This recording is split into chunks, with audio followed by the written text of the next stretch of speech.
შეიძლება გახარიას წინააღმდეგ საქმეების აღძვრას ეხლა ხელისუფლების გადმოსახედიდან აქვს რაღაცა პიარული შინაარსი ასევე რაღაც ყურადღების გადატანის.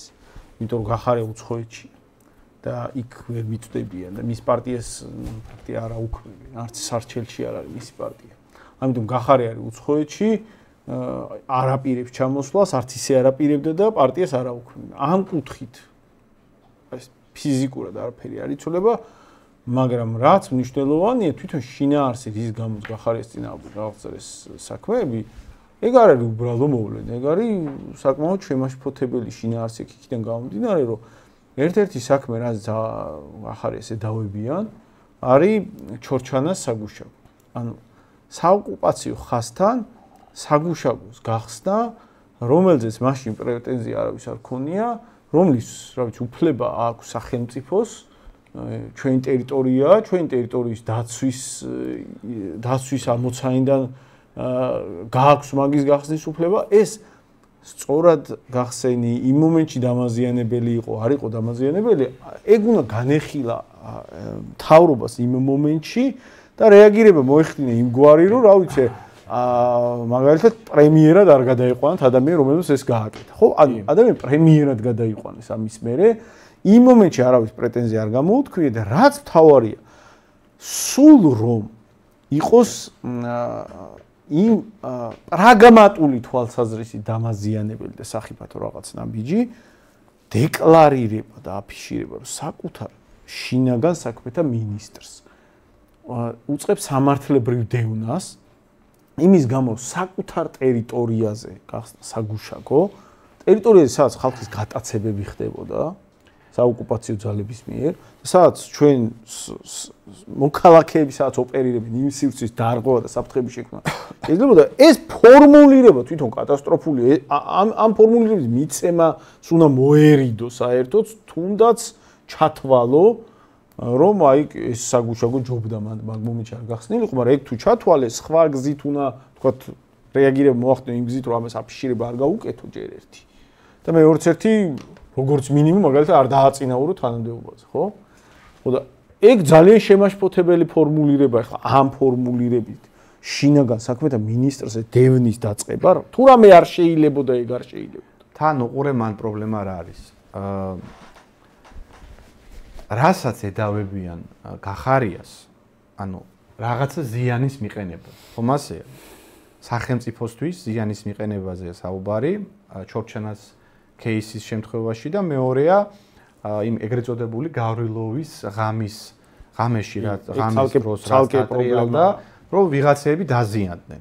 ანუ სახელმწიფოს და საზოგადოების მიმართ რა ზიანიც იქნა ჭყალებში რეალურად თუ რა მაგას მნიშვნელობა არ აქვს. აი როგორ თვითონ ხელისუფლება აყალიბებს. ხელისუფლება ხო ამბობს, რომ მართლა ზიანი დადგა ორივე кейსის შემთხვევაში. ეს ხომ რეალურად იმ დროს დადგა. ეს ხო არ დამდგარა დღეს 2025 წელს. ხომ ასე? ანუ ის რომ იყო ქართული ოცნების ტოპ მაღალჩინოსანი, მერე რომ თან პრემიერ-მინისტრად გადაირჩიეს და მისი მაგ თანამდებობაზე აყვანა მოხდა, დასმა უფრო სწორი ფორმულირება, მაშინ უკვე დამდგარი იყო ყველა ეგ შედეგი. ხომ ასეა? ანუ ჩორჩანას ასე თქვათ საგუშაგოს გახსნის შემდეგ 2025 წელს ხომ არ მოხდა იმ დამატებითი რაღაც ტერიტორიების ოკუპაცია რუსული ჯარის მიერ, არამედ იმ პერიოდში მოხდა.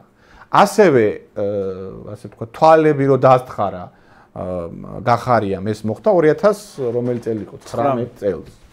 ანუ შედალოცვილო შენ მაშინ იყავი მთავრობაში, ხო, ოცნებას მიმართა. შენი შინაგან საქმეთა მინისტრი იყო ორივე кейსის შემთხვევაში. შედეგი უკვე დამდგარი იყო. და მაშინ შენ დააწინაური, კაცო, მაშინ პრემიერ-მინისტრად დანიშნე და საერთოდ ჩვეულებრივ პრემიერ-მინისტრად კი არა, მთელი შენი სისტემური პროპაგანდა გვიხატავდა გიორგი გახარიას როგორც სუპერ კრიზის მენეჯერი, პანდემიასთან ბრძოლის რაღაცა ყველაზე მაგარი კომპეტენტური სპეციალისტი, რომელმაც ყველაფერი იცის და ეგ რას ნიშნავს, იცი? ესე იგი შენ რეალურად მისი საქმიანობის და ქმედებების შედეგად დამდგარი ის ზიანი კი არ გაინტერესებს, რომელიც ყისიერად დადგა, იმ დროს დადგა. და მაშინ ამ ზიანის შედეგად შენ პირიქით დააწინაური ის. არამედ მოგვიანებით მოგივიდა რაღაცა პოლიტიკური უთანხმოება და ამ პოლიტიკური უთანხმოების საფუძველზე შენ რაღაცა სისხლის სამართლის რაღაცა დეტალებს ეძებ, რომ ანგარიშწორება მოხდეს პოლიტიკური კუთხით. ხო, ანუ შეფუთვას ვცდილობ, როგორ მოახდინო შენი ნების გატარება, ხო? მაგის საკანონმდებლო შეფუთვას ეძებ და საერთოდ რა არის იცი? ქართული ოცნება ხო, აი, გარკვეული თვალსაზრისით საქართველოში ხო ეგეთი მართლობაა, რომ გარკვეული თვალსაზრისით პირდაპირ მნიშვნელობით, რომ აი სინამდვილეში რაღაცა უნდა ქართულ ოცნებას. სინამდვილეში ვიღაც არ მოსწონს. რაღაცა ჩვენ რომ არ ვიცით ისეთი მიზეზებით, ხო? აი, რაღაცა გახარიას და ქართულ ოცნებას შორის რა უთანხმოება, ეხლა ჩვენ პრინციპში არ ვიცით რა მოხდა მათ შორის და რამ გამოიწვია მათში დაპირისპირება არ ვიცით, მაგრამ ფაქტი ის არის, რომ ქართული ოცნება ყოველ ჯერზე ახდენს ასეთი რაღაცის დემონსტრირებას, რომ არაფრის პრობლემა არასდროს არ აქვს. რაღაცა შიდა სამსარეულოს თვალსაზრისით რაღაცა უთანხმოებები მოსდის ყველას. აი თანამდებობებზე ყოფი პირები გარკვეული პერიოდის მერე როცა გრძნობენ რომ რაღაცა წონა შეიძინეს, მერე დაპირისპირებაში ყოველთვის მოდიან ქართულ ოცნებასთან და იქ ხდება. და შემდეგ ქართული ოცნება არის ასეთი ძალა, რომ აი დაპირისპირებაში თუ შევიდა, მერე რაღაცა უბრალოდ რაღაცა გამამართლებელ რაღაც მექანიზმებს ეძებს, როგორ უნდა მოახდინოს თქვათ ვიღაცის დაჭერა ან ვიღაცის რაღაცნაირი პასუხისგებაში მიცემა, ხო? აი მაგის დემონსტრირება ხდება, აი ყველაფერი, რასაც ხედავთ, აი მაგალითად გახარიას მაგალითი, ღარიბაშვილის მაგალითიც რაღაც მაგაში ჯდება, ხო? მაგ ფორმულაში ჩვეულებრივად, რომ ეხა მაგალითად არის გადატანილი უკვე სასამართლოს ეტაპზეა, ხო? რომელშიც მოსახლეობის განწყობა შემზადებულია ორივე სცენარისთვის. დაიჭერენ, თუ არ დაიჭერენ, მოსახლეობა ორივე განწყობისთვის მზად არის. ხო და ამით იმის თქვა მინდა, რომ ფაქტია, რომ ამ ქვეყანაში რეალური სახელმწიფოებრივი დანაშაულები საერთოდ არ აინტერესებს ამ მმართველობას, მაგით საერთოდ არაფერი არ წყდება. ყველაფერი გადის კონკრეტულ პირადი პიროვნული ინტერესების დონეზე, დაპირისპირებაში მოსვლაზე. პიროვნული ინტერესებში დაპირისპირებაში ვინც მოდის, მერე რა თქმა უნდა, ყველანაირი მეთოდი გამოიყენება იმ პასუხისგებობაში მიცემისთვის, ხო? ანუ სახელმწიფო აპარატი გამოიყენება იმისთვის, რომ ადამიანი პასუხისგებაში მიცემა. ხო და ამიტომ რა არის, იცი, აი ზოგადად ეს მაგალითად გახარიას შემთხვევა ჩემთვის ერთ-ერთი მაგის დემონსტრირების მაგალითია, რომ ყველა თანამდებობის პირი ქართულ ოცნებაში ბოლოს მოღალატე ან საპირისპირო ფლანგზე გადადის. ეგ არის საყურადღებო მოვლენა. ეგ არ არის ისეთი რაღაცა, რომ აი მე რა მოხდა ახლა მაგაში რა არის უცნაური, ხო? ეგ ძალიან უცნაური, წარმოუდგენელი რაღაც ხდება, ანუ ადამიანი, ვინც ყველაზე წარმატებულია პოლიტიკურ ჯგუფში, ყველაზე წარმატებული ვინც ხდება, ის თავის წარმატების გამოყენებას იწყებს ამათ წინააღმდეგ, ხო? ეგ არის ძალიან საყურადღებო მოვლენა ქართული ოცნების შეფასებისთვის.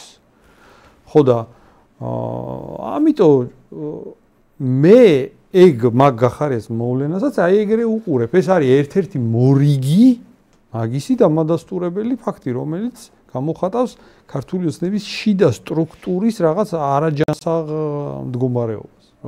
აი დასასრულს ამ თემის მინდა ერთ-ერთი მთავარი რა არგუმენტიც, ერთ-ერთი მნიშვნელოვანი არგუმენტი, რაც იკვეთება გახარიას ირგვლივ შექმნილი ოცნების არგუმენტაციიდან. ოცნების არგუმენტაცია არის შემდეგი.